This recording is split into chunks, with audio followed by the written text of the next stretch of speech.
we came back for season 2, I was just telling them, like, y'all gotta watch this Dave Chappelle. Everybody looked at me weird. But the publicist, who was actually Keith Murray, either baby mama or wife or something, she was actually our publicist. And she was like, he is funny, isn't he? I was like, yeah, you should get it. You should try to contact him. And next thing you know, she contacted him and came to the house, and that's how we ended up doing the Dave Chappelle skit. Thanks, Chop. I was at the Freak Off one time, and I went in the back room, and Puff was in there with Carl Winslow, with Dad from Family Matters. He was smashing, and I was like, Puff, what are you doing? And he was like, yeah, it feels good to make another man do your bidding. And I was like, oh my God. I shouldn't even tell. I've been to Puffy's house. No, I didn't see none of the stuff they said in that trial. I walked to the room, house was clean, traction on the floor, nothing slippery, walk right through. Perfectly normal evening. The only thing in hindsight, but at the time it didn't mean nothing to me. We was on his back patio, and we was drinking and laughing, talking, and then Puff starts swirling his drink like this, and he goes, so Dave, he goes, what are you into? You know me, I was like, I don't know, books, video games, I didn't know there was my big chance, Cassie. When Dave Chappelle steps on stage, people listen differently. Not because he chases controversy, but because he has a way of touching uncomfortable truths without ever naming them directly. In his latest Netflix special, he did exactly that again. This time, the story involved Sean Diddy Combs, a casual visit to a mansion years ago, and a moment that seemed harmless then, but feels very different now in hindsight. What unsettled the audience wasn't accusation. Chappelle didn't testify. He didn't claim insider knowledge. He simply told a story. But in a time where silence is being questioned and laughter is being re-examined, that story became bigger than comedy. This isn't about dragging names or inventing connections. It's about understanding where Dave Chappelle actually fits in this conversation. Why his words land so heavily right now, and what they reveal about power. I've been to Puffy's house. No, I didn't see none of the stuff they said in that trial. I walked to that nigga's living room, house was clean, traction on the floor, nothing slippery, walk right through. Perfectly normal evening. The only thing in hindsight, but at the time it didn't mean nothing to me. We was on his back patio, and we was drinking and laughing, talking, and then Puff starts swirling his drink like this, and he goes, so Dave, he goes, what are you into? You know me, I was like, I don't know, books, video games, I didn't know there was my big chance to Cassie. Then came the moment that shifted the room. Diddy swirling his drink and asking a vague question, what are you into? At the time, Chappelle brushed it off with humor, answering like a comedian who thought nothing of it. Years later, with new allegations and public scrutiny surrounding Diddy and Cassie Ventura, Chappelle reframed that exchange as a moment he never even understood back then. The laughter that followed wasn't comfortable, not because the joke was cruel, but because it forced people to sit with hindsight. What made this different from gossip was restraint. Chappelle didn't describe acts. He didn't speculate about Cassie's experiences. He made it clear he wasn't present for anything improper. The humor came from his own obliviousness, not from anyone else's pain. That distinction matters. In today's media environment, jokes are often treated as confessions. But comedy is not testimony. Chappelle was pointing out how easy it is to be near power without knowing what happens behind closed doors. Now, I'm serious, man. You know what it is, man? It's just no fun being famous anymore. It's like y'all made it scary. You know what it feels like being famous? And scary is the right word.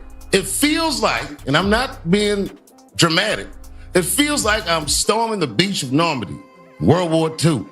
But I got to keep a happy expression on my face all the time. So imagine all the danger storming the beach, but I still look like this. The bullets are whizzing by and stuff is exploding. I'm just like, and then every once in a while something terrible happens. Pow! And I'm like, oh no! Puffy got hit.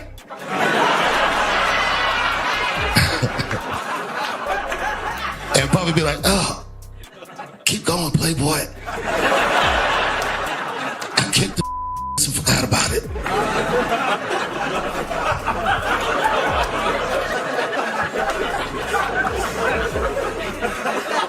I've been in trouble in my day.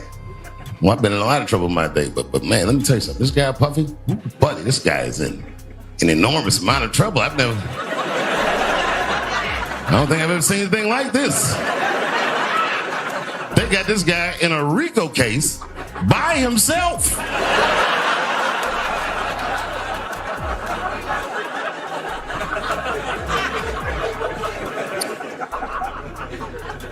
lot of my friends ask me, they say, Dave, did you know anything about those freak off parties? And I'd be like, nah, man. I don't know anything about the freak off. And they all look at me like, and they be like, well, how all these people you know was at the freak off, but you's the only one that wasn't at the freak off. And I thought about it for a minute. I said, oh my God. I'm ugly. Boy, that's a tough way to find that out. Can you imagine if you were me reading a newspaper and found out everyone in Hollywood had an orgy behind your back? Like none of y'all called me? Well, that really hurts. I'm glad they didn't call me though, because the stories that come out about it are crazy. I saw one thing on the internet, so I'm not sure this is true. Probably doubt it's true, but I saw it. Some guy who said he knew Puffy, like, yeah, man. He's like, I was at the freak off one time and I went in the back room and Puff was in there with Carl Winslow, with Dad from Family Matters. He was smashing and I was like, Puff, what are you doing? And he was like, yeah, it feels good to make another man do your bidding. And I was like, oh my God. Carl Winslow from Family Matters was there and I wasn't invited? One of the most important parts of Chappelle's segment was what he didn't do. He didn't mock Cassie Ventura. He didn't minimize her lawsuit. He didn't dismiss the emotional cost of speaking publicly about a private life. In fact, he paused the humor to acknowledge how difficult that process is. Testifying, even in a civil case, means reliving moments most people would rather forget. Chappelle made that clear. He reminded the audience that the hotel video involving Diddy and Cassie, while disturbing, was never tried criminally. He also pointed out that Cassie's lawsuit was settled quickly, with details kept private. These were facts, not defenses. Dave Chappelle is the funniest person in the world. I think you should try to create a skit. Ask them, they'll tell you. And she said, you think so? I said, I know so. She got in contact with Dave Chappelle. He was a big fan of us. He came to Diddy house. We was all at. He was like, let's do the skit. He said, dollar on here? We said, no. He said, I thought so. That's what we're going to do the skit on. That's how that went. That simple. That simple. And he owed dollar on money because all you really think about Dave Chappelle is one of his skits, and that's dollar on dollar on dollar on dollar on dollar. What about the Little John? No, yeah, Little John was kind of hard. Little John That's top. That I would say that's number one. Okay. But dollar on is number two. Definitely. Wait. But he also played Diddy in that skit. How did Diddy take? We told him how to play Diddy. Oh, Yeah. Right then enough. Right then enough. Y'all told him exactly what he be doing. Just Correct. Has Diddy ever had Cambodian breast milk delivered to the house? To be honest with you, the way how far we walked, I wish I would have had some Cambodian breast. Because I was hungry. For real. Especially that day. God, for real. Before we get off of Dylon, I'm just curious, was Dylon to you the weakest link in the band? Sarah was. Damn. I mean, that's the voice though. That was not the verse. That was whatever they predicted it as or perceived it as. The weakest is whatever you perceive it as. Okay. Yeah. So for Dylon, after the band, whatever became of his With Dylon, I don't know, bro. I can't sit up here and give someone a result if they're still going. That's not my job, is to say Dylon is this here and that there if he's still going. if you're still going, then the race ain't over. I mean, more so, did anyone else sign him? Did he do any more albums? That just because somebody don't sign you doesn't mean you ain't popping. You got to get this clipped. This right here is the same reason why Diddy's in jail. The mockery and the media outlets that portray who's who, right? Success don't come with working hard. Success come with getting chose. Oh yeah, no, I heard that before. You understand? Anthony Mackie just said you understand? That. And he's from New Orleans, right? So none of this matters. This is the glitch in the matrix if you can peep it. But it makes you choose a red or blue pill. This don't mean you're famous. It just means you're chose for the moment. And everything is momentarily. Right? So I can't sit up here and say Dallon is not doing what he's supposed to do, or Dallon is this and that there. Dallon is still in the race, just like you are, just like he is, you are. Nobody has won as much as you think you have. You just sprinted faster in a race where everybody's walking or jogging. So I can't pinpoint nothing on nobody unless you're showing, improving, and breaking records. And if you're not doing that, then well, I guess we just all in the same race until this mother over. Come on now. So I can't pinpoint what Dallon's doing unless he's breaking records. And if you're not doing that, then I guess we all in the same race. Unlike many entertainers from the same era, Dave Chappelle was never embedded in music industry power circles. He didn't build business empires with executives. He didn't attend every elite party. He didn't rely on access to stay relevant. In fact, his most famous move was walking away when the pressure became too heavy. That outsider status. My name is Sheree Hayes, and I was part of the Freak Offs with Cassie Ventura and Sean Diddy Combs. It lasted from September 2012 to approximately March of 2015. I estimate somewhere between 8 and 12 times. I was a witness in the Sean Diddy Combs trial. Also before the jury today, a male escort known as the Punisher. He testified about his encounters with both Cassie Ventura and Sean Combs. I remember, so you don't get in that situation every day. My first interaction was at the Trump International Hotel, Central Park West. I run a meal review company in New York City, so on the weekends I set up these parties where ladies come out and celebrate their bachelorette parties, but we also get calls for private parties. So I just got a standard call that night where a woman called me up and said, hey, it's my birthday and my husband says I can get some entertainment for me and my friends. I got a location, a time, and showed up with my dance bag ready to do a little striptease. And when I opened the door, I ended up opening up to a woman in a bathrobe. And it was, for me, probably the most attractive woman that I've seen in person. So it was like it was a wow moment. Walking into the scenario was definitely very odd. I've done thousands of bachelorette parties, and I'm walking in thinking I'm coming into a crowd of people. But I walked into this very dimly lit room by candlelight, and what was the most odd thing was all of the furniture was covered in sheets. And she immediately explained to me the circumstances that she was trying to set a sex scene, that me and her were gonna sit on these couches and put baby oil on each other in a suggestive way. And at some point, her husband would come out and watch. But I'm not supposed to acknowledge him, look at him, have any eye contact. We're supposed to do our best to act like he's not even there. So it was way out of my comfort zone. My initial feeling was to question, but the minute I was told what was expected, she handed me a stack of money. Essentially $2,000 for what was asked of a baby oil massage. It was something I was gonna give a go. Hey, look, I'm an opportunist, right? So I get a stack of money, I got this beautiful woman here. She instructed me to sit on one of those couches. In the area of the couches were bowls of warm water that were filled with bottles of baby oil. And we were to grab these bottles of baby oil and start in a suggestive way, trying to make it look and an exotic, to kind of put oil on ourselves, rub it in. She would do the same, and then that escalated to us kind of mutually massaging each other. Probably about 7 to 10 minutes into the initial massage, I can see from my peripheral somebody walk into the room. It was clear that he was nude, and one of the more shocking things to it was he was wearing a face covering, and he's pleasuring himself. So that was different.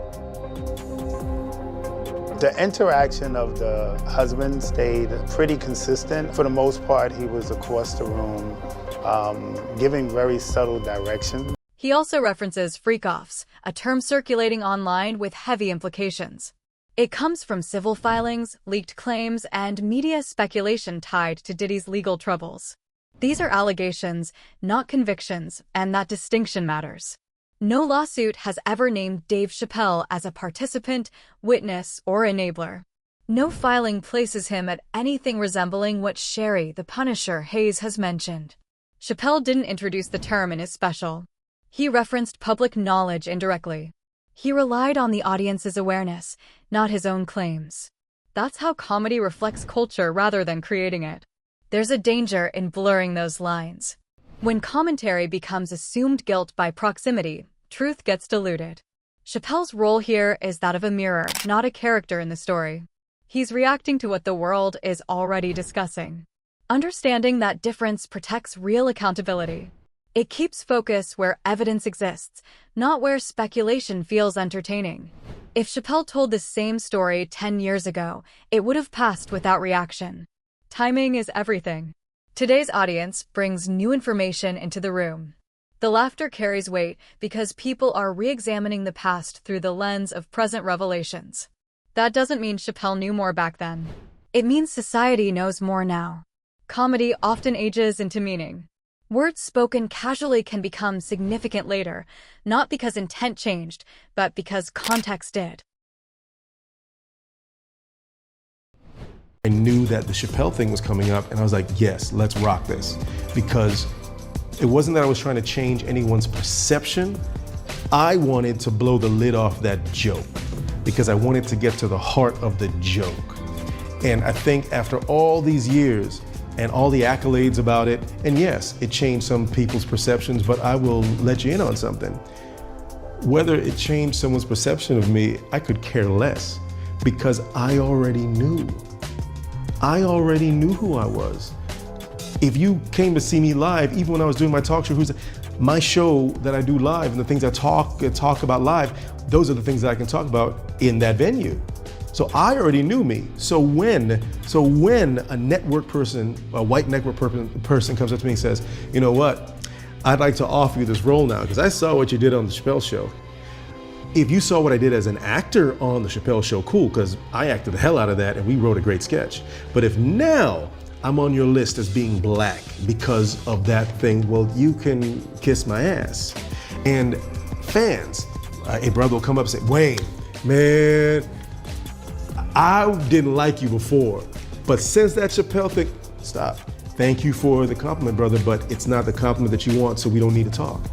Well, Wayne's a jerk because he didn't take my compliment. No. It's an insult. Your compliment is an insult, and that's just my way of taking it. I get where it comes from. So that's why my job is to continue to do things to break down that line of thinking within my community of what is black and outside the community of what is thought of and perceived as black, because it's limiting. Anytime that someone says, you are this thing, you've now taken money out my mouth. Why? Because I can't do this role. Because somebody thinks that I'm not black enough. You won't let me do something that is integral to my art because you don't think this thing. That's real, and it's not just me. So that's what black comedy can do now, is flip all of that on its ear. That's why I'm glad I did the sketch, because I just wanted to do it so that I could punch that joke in the mouth. This is why Chappelle remains relevant. He understands how stories evolve. He doesn't rush to conclusions. He lets time expose patterns. His joke wasn't really about Diddy. It was about how easily powerful environments disguise themselves as normal. That's an uncomfortable realization.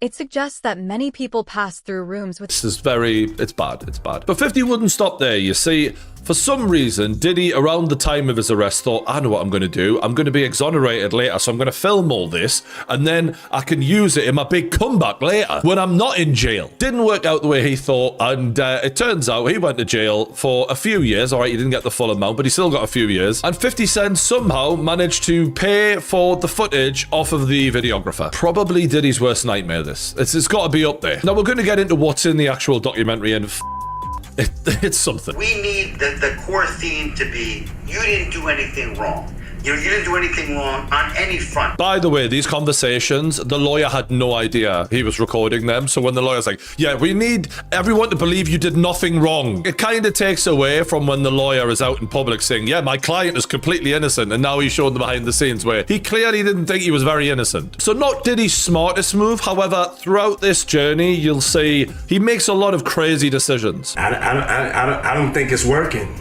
I listened. I've been a superb client, as you said. I jumped on the plane. I'm coming to New York, but I'm just running around waiting for a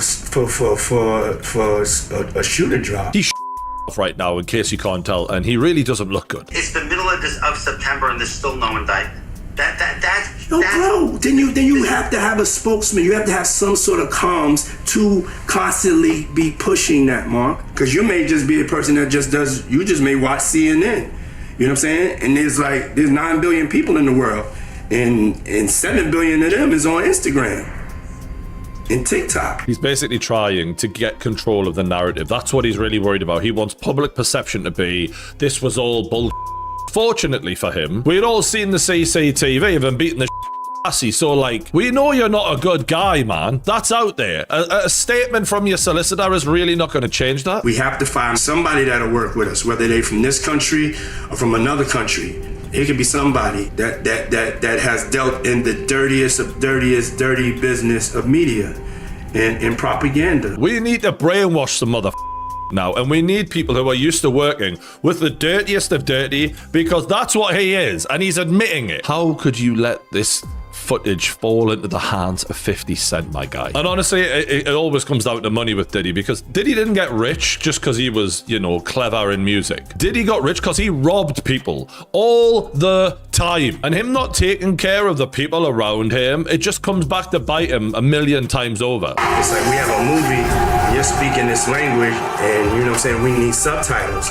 And we're not providing the audience with subtitles. And I invited you to this movie, and you in this thing, you don't know what's going on. You just see, you just see the images, quickly.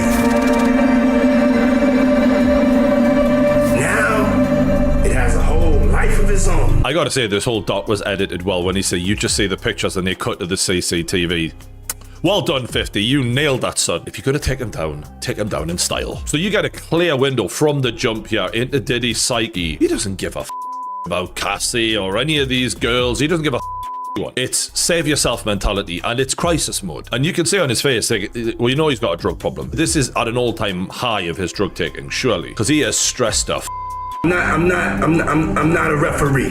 So I'm gonna get off the phone right now. Listen to me. I'm gonna get off the phone right now, and I am gonna let you professionals look at the situation and come back to me with a solution. What made the recent documentary so unsettling wasn't loud accusations or dramatic narration. It was the quiet way information was presented, hidden footage, archive clips, old interviews that suddenly felt different when replayed today. Moments that once passed as harmless now carried new weight. The documentary didn't rely on one explosive claim. It stacked small details until a pattern emerged. Viewers saw security. Let me begin with you. The docuseries is entitled Sean Combs, The Reckoning. How is this one different from the others that have been out there? Well, I think that the biggest marker of what makes this film or this series different is how much time we took into putting into the making of the film, doing our due diligence to get the right voices, to the table. This is a series that spans over 30 years. So just by covering that much time. It took a lot of time for us to dig in and to kind of make sense of this story and to put this timeline together. Yeah, and there's like some never before seen footage that I'm going to talk to you about in just a moment. But Curtis, people know about this very public, long-standing feud that you've had with Sean Combs. So what brought you to this project? Well, I just want to make really hit television. I like the idea of it being exciting, and I picked this project and started working on it about 5 months before I found Alex. And I know that she has the artistic integrity that it would take to make it a great project, and there's the Quincy Jones era of production is find me that bass player because he's the baddest man out there in Chicago, and find me that keyboardist and fly them in from Miami, and we put them in and have the greatest jam session they ever heard, and it just always resulted in great and hit music. And I take that concept into television production. You take that into everything you do, sir. That's right. You really do, and it really comes through, and appreciate that about you. As I said, never before seen footage of the days leading up to his arrest. Can you just talk a little bit about, was there anything that surprised you from that footage? The footage, well, I mean, I think it's rare to find someone who's being, talked about all over the country. All eyes were on him, so to speak. And it was really interesting to see his last days of freedom, and what was sort of important to him. Obviously, there's phone calls with his attorneys, with his team. It was very interesting to watch a man who's known for his brand presence. He has a really amazing knack for marketing and all of that, and how he was sort of taking that into account and how he was coming off to the public, in the days leading up to his arrest and indictment. So that was interesting. It was also just interesting to see how laid back he was at times. But the footage also, in the footage, we also see how he's getting incoming, lawsuits are dropping, and to get his real-time perspective on that was sort of jaw-dropping when we first got our eyes on the footage. Was there anything that surprised you when you were watching the footage? No, it didn't surprise me at all. Because you've known him? Yeah, those behaviors, and I think it was surprising that he actually filmed it. Yeah, and I want to ask about that, because how did you go about getting the footage, and do you know the intent of the videographer, why he or this person took the footage? She's a journalist, right? Yeah. So she's not going to reveal her sources, so you don't have to reveal that. Not going to reveal my sources, but I think that partnering with someone like 50, it was very much in the universe as to what we were doing. It's a lot easier to get it. And you alluded to this, Alex, because watching the footage, and you're like, does he know he's on camera here? Like, he's going back and forth with his team a lot, and you could tell at one point he was wanting people to change their opinion. In the end, the documentary didn't tell viewers what to think. It showed how easily history hides in plain sight until someone connects the dots. Dave Chappelle didn't expose Diddy.